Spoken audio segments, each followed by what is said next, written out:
बिहार में ethanol plant को लेकर यह कहा जा रहा था कि ये बंद हो जाएगा, जिसके कारण हजारों लोग बेरोजगार हो जाएंगे, मजदूरों की रोजी रोटी चली जाएगी। तो ऐसा कुछ भी नहीं होने वाला है, क्योंकि बिहार सरकार इन एथेनॉल प्लांट्स को बंद ही नहीं होने देंगी। नीतीश कुमार खुद इसके लिए दिल्ली जाने वाले हैं, जिससे ना तो एथेनॉल फैक्ट्री बंद होगी और ना ही लोग बेरोजगार होंगे। क्योंकि जब विधानसभा के अंदर जदयू विधायक श्याम रजक ने अपने ही सरकार को घेरना शुरू किया तो सरकार के पसीने छूटने लगे, जिसके बाद मंत्री दिलीप जायसवाल ने पूरे मामले को संभाला और उन्होंने खुद इस बात की जानकारी दी। क्या कुछ दिलीप जायसवाल ने इसको लेकर कहा और विधानसभा के अंदर क्या कुछ देखने को मिला, इस बारे में आगे हम आपको सब कुछ विस्तार से बताएंगे। लेकिन उससे पहले नमस्कार, मेरा नाम विष्णु है और आप देख रहे हैं जनता जंक्शन। बिहार की सियासत में इन दिनों एथेनॉल प्लांट को लेकर चर्चा ये उड़ाई जा रही थी कि सूबे के एथेनॉल प्लांटों पर ताला लटकने वाला है, जिससे हजारों कामगारों की नौकरी पर संकट मंडरा सकता है और साथ ही साथ मजदूरों की रोजी रोटी छिन सकती है। लेकिन सरकार ने साफ कह दिया है कि ऐसा कुछ भी नहीं होने वाला है। बजट सत्र के 10वें दिन विधानसभा में जब एथेनॉल खरीद का मुद्दा उठा तो माहौल गर्मा गया और हैरानी की बात यह रही कि सवाल विपक्ष ने नहीं बल्कि सत्ता पक्ष के विधायक ने दाग दिया। जदयू विधायक श्याम रजक ने सरकार को घेरते हुए कहा कि अगर केंद्र सरकार बिहार के प्लांट से एथेनॉल नहीं खरीदेगी तो फैक्ट्री बंद होने का खतरा बढ़ जाएगा।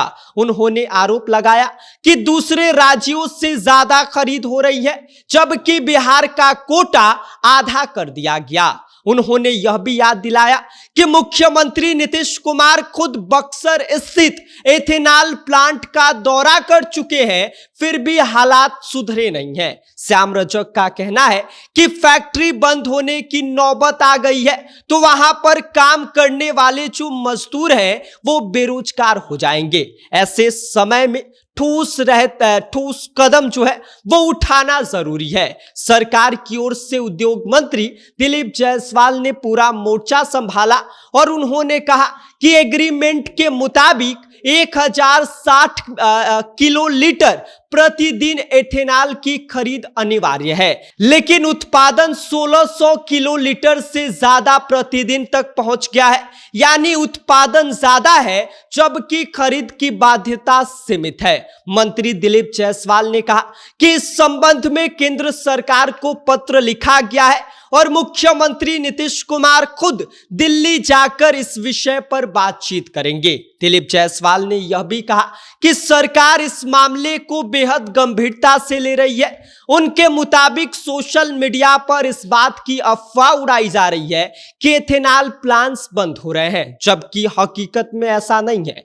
उन्होंने इस दौरान आंकड़ों को रखते हुए बताया कि 35 करोड़ 28 लाख लीटर का कोटा तय है, जबकि उत्पादन 50 करोड़ लीटर से भी अधिक हो रहा है। तो ऐसे में अतिरिक्त उत्पादन की खरीद सुनिश्चित कराने के लिए सरकार से आग्रह किया गया है। बीजेपी विधायक रजनीश कुमार ने इसी बीच दिलीप जायसवाल को टोका और उन्होंने कहा कि मक्का किसानों की हालत भी खराब हो रही है, क्योंकि एथेनॉल उद्योग पर ही उनकी फसल का जो है वो खपत निर्भर है। तो इस पर मंत्री दिलीप जायसवाल ने कहा कि राज्य सरकार ने उद्योग को बढ़ावा देने के लिए करीब 1700 करोड़ रुपए का अनुदान दिया है। फैक्ट्री केवल 7 दिनों के लिए बंद रही थी और जनवरी की रिपोर्ट आने के बाद से स्थिति और ज्यादा स्पष्ट हो जाएगी। तो कुल मिलाकर बात यह है कि सरकार ने अब यह क्लियर कर दिया है कि जो एथेनॉल प्लांट है वो बंद नहीं होने वाले हैं और ना ही जो मजदूरों की नौकरी है वो जाने वाली है। उनकी रोजी रोटी भी अब जो है वो जैसे पहले चल रही थी वैसे अब भी चलेगी। मुख्यमंत्री नीतीश कुमार जल्द ही दिल्ली जाने वाले हैं और दिल्ली जाने के बाद जो कोटा बढ़ाने की बात है वो और ज्यादा हो जाएंगी, जिससे जो एथेनॉल ज्यादा बन रहा है वो उसकी जो खरीद है वो केंद्र सरकार अब बिहार से ही करे, इस बात पर चर्चा होनी है।